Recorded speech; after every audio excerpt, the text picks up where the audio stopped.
صحافی عمر چیمہ نے یہ جو جنرل فیض کو جو حراست میں لیا گیا ہے اس حوالے سے ایک اپڈیٹ انہوں نے دی ہے.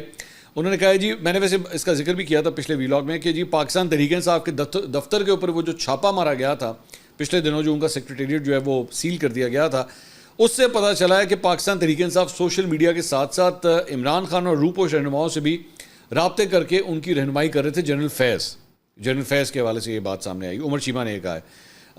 انہوں نے کہا کہ جنرل فیض کی گرفتاری کا پی ٹی آئی کے دفتر پر چھاپے سے تعلق جوڑتے ہوئے انہوں نے کہا کہ کچھ عرصہ قبل پی ٹی آئی دفتر پر چھاپے کے دوران وہاں سے کچھ کمپیوٹرز اور دیگر دستاویزات اٹھائی گئی تھیں جن کی مدد سے اہم قانون نافذ کرنے والے اداروں کو بہت سے اہم ثبوت ملے تھے.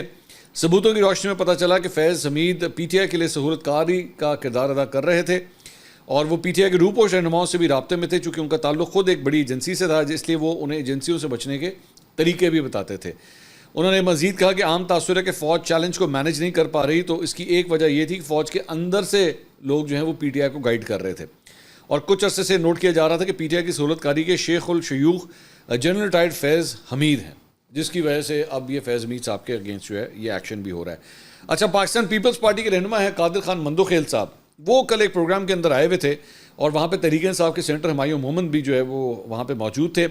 قادر خان مندوخیل صاحب نے ہمایوں محمد کو کہا کہ آپ یہ مت بولو کہ جنرل فیض، آپ بولو پی ٹی آئی کا سربراہ فیض حمید گرفتار ہو گیا ہے. میں آرمی چیف کو کہتا ہوں کہ میری مدیت میں جنرل فیض کے خلاف ایف آئی آر کاٹی جائے. اس نے مجھے پی ٹی آئی کے ایم این اے کے لیے 1.5 گھنٹہ سیکٹر آفس کراچی میں حبس سے بیجا میں رکھا. میرے پاس فون میں سارا ریکارڈ موجود ہے. تو قادر خان مندوخیل صاحب بھی جو ہیں وہ جنرل فیض کے خلاف جو ہے وہ چاہتے ہیں کہ ان کی مدیت کے اندر جو ہے وہ یہ ایف آئی آر کاٹی جائے. بائی دا وے، پاکستان تحریک انصاف کے اپنے اندر جو ہے نا وہ صحیح طرح اب تک اس کا میں نے پچھلے ویلاگ میں بھی بات کی تھی کہ ان کو خود نہیں سمجھ آ رہی کہ اس پہ ہم نے ریاکشن دینا کس طرح ہے. یہ جنرل فیض کے حوالے سے کچھ کا کہنا ہے کہ جی اپنے آپ کو ڈسٹنس کر لے، کچھ کا کہنا ہے کہ جی بالکل ٹھیک ہے جو ہوا ہے اور کریں، بلکہ اور لوگوں کو بھی پکڑ لیں، کوئی مسئلہ نہیں ہمیں. لیکن کچھ جو ہے نا وہ بالکل جنہوں کے اندر کنے بن کے بیٹھے ہیں ان کو خود سمجھ نہیں آ رہی کہ ہم نے اس کے اوپر ریاکٹ کس طرح کرنا ہے. اس کے علاوہ جناب کچھ قانونی معاملات کے حوالے سے بھی بات کر لیں. اظہر مشوانی کے بھائیوں کی عدم بازیابی، فریقین کے خلاف توہین عدالت کارروائی کا جو ہے وہ فیصلہ ہوا ہے. جسٹس میاں گل حسن اورنگزیب صاحب، ان کے روبرو اظہر مشوانی کے 2 لاپتہ بھائیوں کی بازیابی کے لیے ان کے والد کی درخواست پر سماعت ہوئی. اس میں لاپتہ پروفیسر مظہر الحسن اور پروفیسر ظہور الحسن کے والد کی جانب سے بابر روان صاحب جو ہے وہ پیش ہوئے. اسسٹنٹ اٹارنی جنرل نے عدالت کو کہا کہ وزارت دفاع اور وزارت داخلہ کی رپورٹ پہلے ہی فائل ہو چکی ہے. سیکیورٹی اداروں کی رپورٹ میں کہا ہے کہ دونوں بھائیوں کے حوالے سے کچھ معلوم نہیں ہے. عدالت نے اظہار برہمی کرتے ہوئے سیکرٹری دفاع، سیکرٹری داخلہ، آئی جی اسلام آباد اور ڈی جی ایف آئی اے کو ذاتی حیثیت میں طلب کیا. جسٹس میاں گل حسن اورنگزیب نے ریمارکس دیے کہ اب میں تمام فریقین کے خلاف توہین عدالت کی کارروائی شروع کروں گا. جواب دیں کیوں نہ توہین عدالت کی کارروائی شروع کی جائے.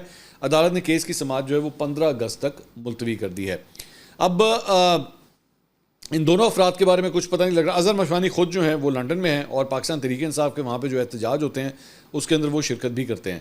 لیکن ان کے بھائی جو ہیں وہ ظاہری بات ہے فیملی جو ہے وہ ساری یہاں پہ تھی اور بھائیوں کا کچھ پتہ نہیں لگ رہا کہ وہ دونوں جو ہیں وہ کدھر گئے ہیں، جس کی وجہ سے ساری ڈیولپمنٹ ہو رہی ہے.